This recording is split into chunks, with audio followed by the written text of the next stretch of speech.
اسرائیل ایران جنگ 8ویں دن میں داخل ہو چکی ہے۔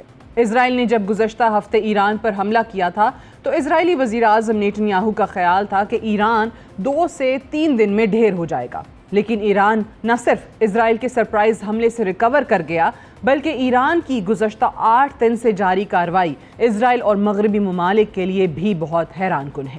اسرائیلی وزیر اعظم نیتن یاہو بار بار دعویٰ کرتے ہیں کہ ہم نے ایران کا ڈیفنس سسٹم تباہ کر دیا ہے، لیکن چند لمحوں بعد پتہ چلتا ہے کہ ایرانی ڈیفنس سسٹم مکمل طور پر کام کر رہا ہے۔ دعویٰ کیا جاتا ہے کہ ایران کے میسل لانچرز تباہ کر دیے ہیں، لیکن چند گھنٹوں بعد ایران ایک نئی کارروائی کے ساتھ ایک بار پھر سامنے آ جاتا ہے، جس سے اسرائیل میں مزید خوف کا ماحول پیدا ہو رہا ہے۔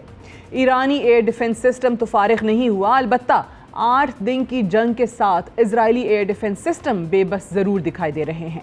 اسرائیلی ایئر ڈیفنس سسٹمز کے میسلز اب ختم ہو رہے ہیں۔ ڈیفنس سسٹم اب پہلے کی نسبت محدود میسلز روک پا رہے ہیں۔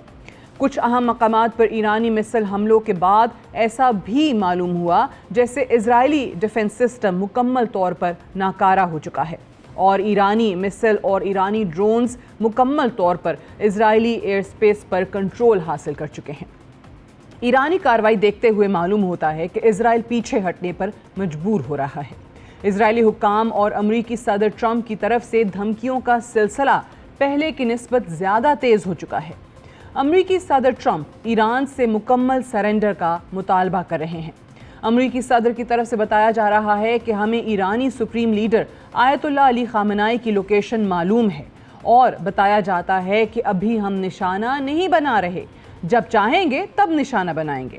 اسرائیلی وزیر دفاع میڈیا کے سامنے کھڑے ہو کر ایرانی سپریم لیڈر کو قتل کرنے کی دھمکی دیتے ہیں۔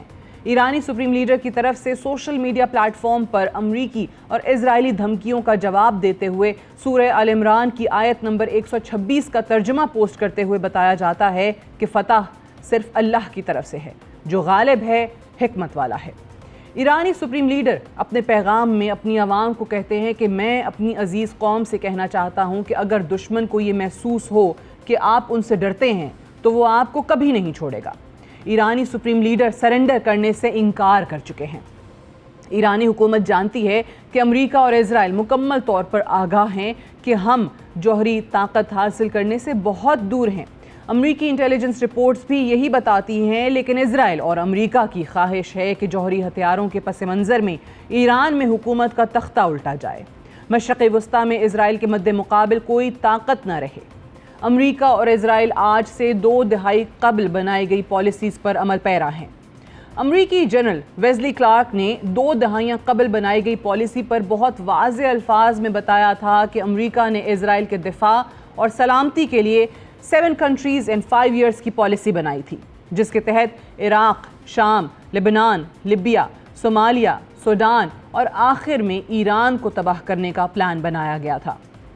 آج پلان کے تحت ایران وہ واحد ملک بچا ہے جس کو تباہ کرنا باقی ہے، اور آج اسرائیل ایران پر حملہ آور ہے اور امریکہ ایران پر حملہ کرنے کی تیاری میں مصروف ہے۔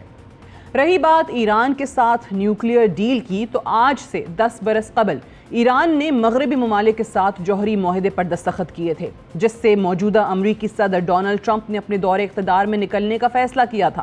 معاہدہ ختم ہونے کے باوجود ایران معاہدے پر قائم رہا، لیکن آج صورتحال ایک بار پھر واضح ہے کہ اسرائیل اور امریکہ 7 countries in 5 years کی پالیسی پر گامزن ہیں۔ ان ممالک کو نہ جانی نقصان اور نہ ہی قوموں کی تباہی سے کچھ فرق پڑتا ہے۔ امریکہ صرف اسرائیل کے اہداف پورے کرنے میں مصروف ہے۔